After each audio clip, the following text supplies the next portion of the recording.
Dinarayo man ng mga mahilig mag-food trip, inirereklamo na ng ilang residente ang pinansagang Fusion Alley sa Maynila dahil umano sa ingay at dumi sa lugar. Nandito tayo ngayon guys sa Fusion Alley.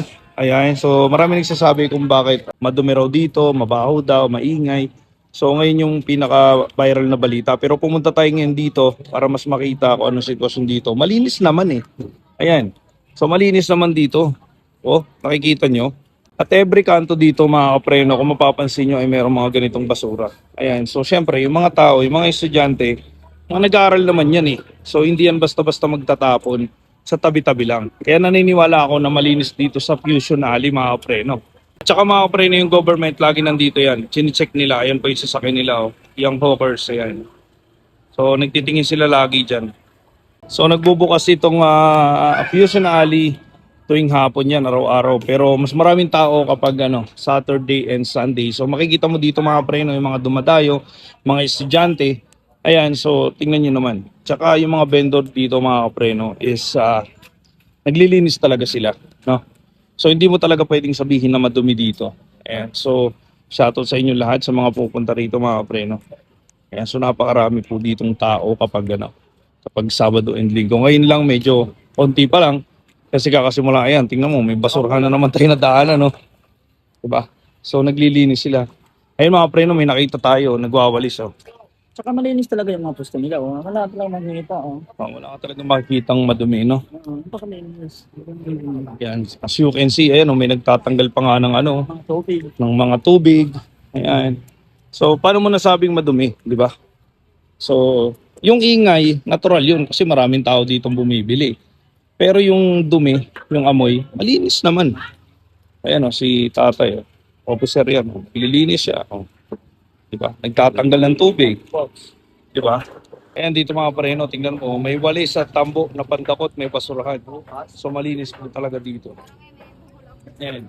So kung first time mo dito mga pareno, ayan, kumain, mag-enjoy ka dito kasi iba't ibang klase ng pagkain nandito na. Ayan, so ito, dami. Ayan, mga pareno. So kung literal na mahilig sa pagkain. Ayan o, masarap. Ayan daw, masarap daw. Oink, oink. Ayan o, di ba? At sa ngayon ay naglalakad po kami ulit.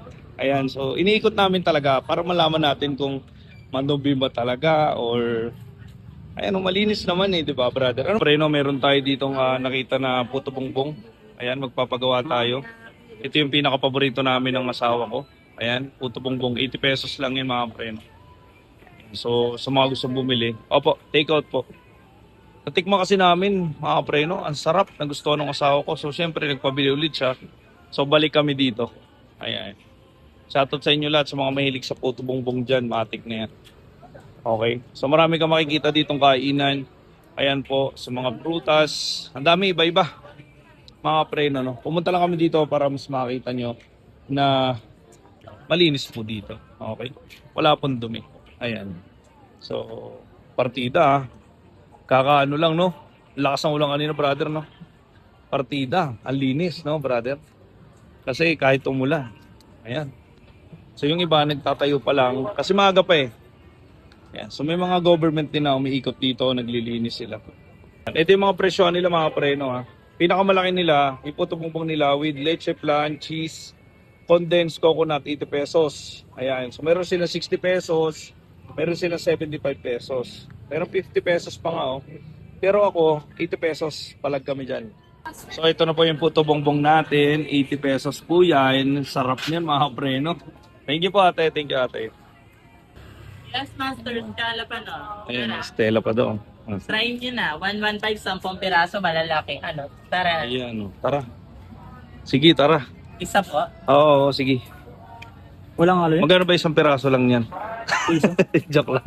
10 piraso, manual. Sige, sige.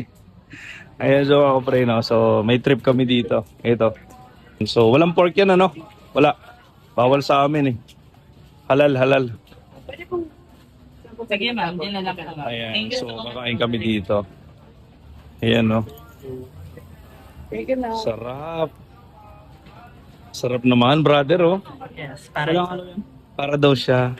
Siyempre naman, no?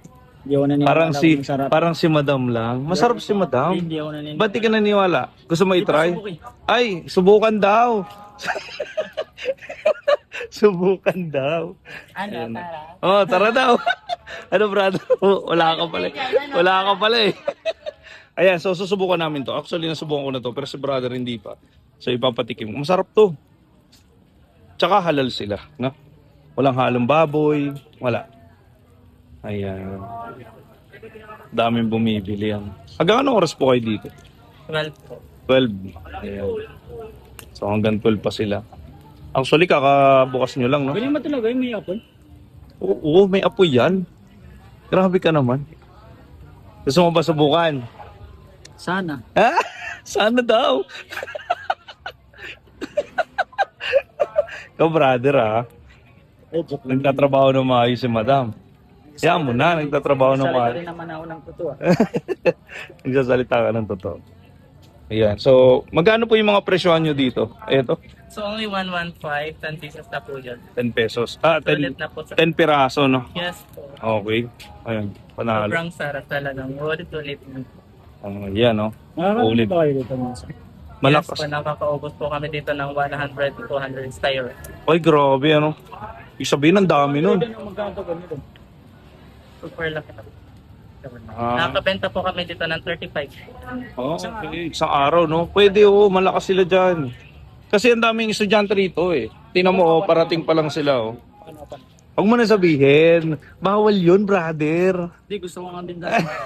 Wala na. Per slot dito, eh. Wala na slot. Ayan. So, malaking tulong din kasi ng government ito, mga kapreno, ha. Tsaka, may mga nagsasabi, madumi daw. Hindi naman. Ayan, malinis nga, eh, oh. Diba? Yes po, meron yan. Meron yan. Dat marunong ka dumila, brother. Hindi pwedeng kakamayin mo yan, dinidilaan yan. Tahong yan eh. Tahong ba yan? And, Skala po, pero sarap pa. iya. Ano sabi mo, brother? Wala ka pala eh. Yan, solid yan. Yan, so titigman namin. So ito na yung kakainin namin, no. Depende kung gusto mo gumamit ng ganito, mainit pa kasi. Pero antayin mo kung gusto mong dilaan na yan. No? Ano, brother? Gusto mo bang dilaan, brother? Dilaan mo na, brother. Kaya lang mainit eh. Baka sinasa isip mo eh. Pero mas maganda, promise. Mas maganda dilaan to kasi may yung lasa nito nasa shell eh. Yan na. Sige, subo. Yan. So, Ito Cheers. Sarap. dapat kasama na yung yung kasama. Yan, tara. Dilaan, yan. Tingnan, dilaan mga brother ko, mas masarap. Kasama mag-toothpick. Okay. Ah, Ano? sarap. Sarap. Tara? Sarap. Ito yung dinidilaan na kinakagat. Ah. Ang sarap, nakaisa na ako. Ayan Ang sarap. Yes, ma'am, sir. Try nyo na yung scallop Sulit. po. Talagang sulit sa sarap to. Ang sarap nga. Panalo. Gusto ko to. Malamig agad siya eh. Brother. Paano ka ba dumila, brother? Try mo nga. Iyon! Simple lang. Tahimik. Tahimik ka dumila, brother. Maganda yun, sir. Oo, mas maganda raw yun. Tapos yung dinidila mo yung maingay. Sige na. Sige na. Ano mo? Oh. Paldo. Anong masasabi mo, brother? Masarap ba? Sarap. Kasi, Gambitin, no? Scallop Konti lang eh. Yan, kasi- tara? Kaunti lang. piliin mo 10. Hindi ka pa pwedeng bumili. Try mo na, sir, scallop ko, sir. Malaman. Ikaw naman, nininegosyo mo eh. Basta masarap, okay na yun. Satisfaction yung binabayaran dito, brother. Man, scallop ka na dyan, ha? Ayan, tapos na kami kumain ng scallop. Ayan. So, brother, ano masasabi mo? Hindi solid yung isang 115 ka. Hindi sulit. Bakit? Magkano ba isa? Kung si isa, ganun lang kalayan. Hindi sulit. Pero masarap. Hindi rin. Hindi rin. So, Parang nagluto ka lang ng niyog. Yung niyog lang at saka linagyan ng mantika, ganun lang. okay. Tapos, hindi mo naman kaya yung ipaulam yun kasi. Yes, ma'am, sir! Okay. Logi ng 115. Okay, so para kay Brother Sam, hindi raw sulit yung 115 na 10 pieces of scallop. Okay. Parang ito mong bitli mo, pang toothpick ka na lang yan. Ayan. Ano yan mga kapreno ha? Honest kami dito. Honest reaction kami. Okay? Ayan. So, Kaya na kayo pumunta doon, yung mga... malay mo mga kapreno, masarapan kayo, di ba? So, si Brother Sam lang pala yung hindi. Depende kasi sa panlasa yan eh. Okay, depende yan, depende. Hindi lahat pare-parehong panlasa. So, we respect Brother Sam kasi honest lang naman siya nag-review. Magtatayo ka lang tanungan, langin ng mantika. Ayan. So, hindi lang mga may mga palamig din dito. Ay, joke lang. Ayan, may mga palamig din dito, marami. Ayan, so tingnan nyo naman, napakalinis dito mga kapreno. Grabe dito.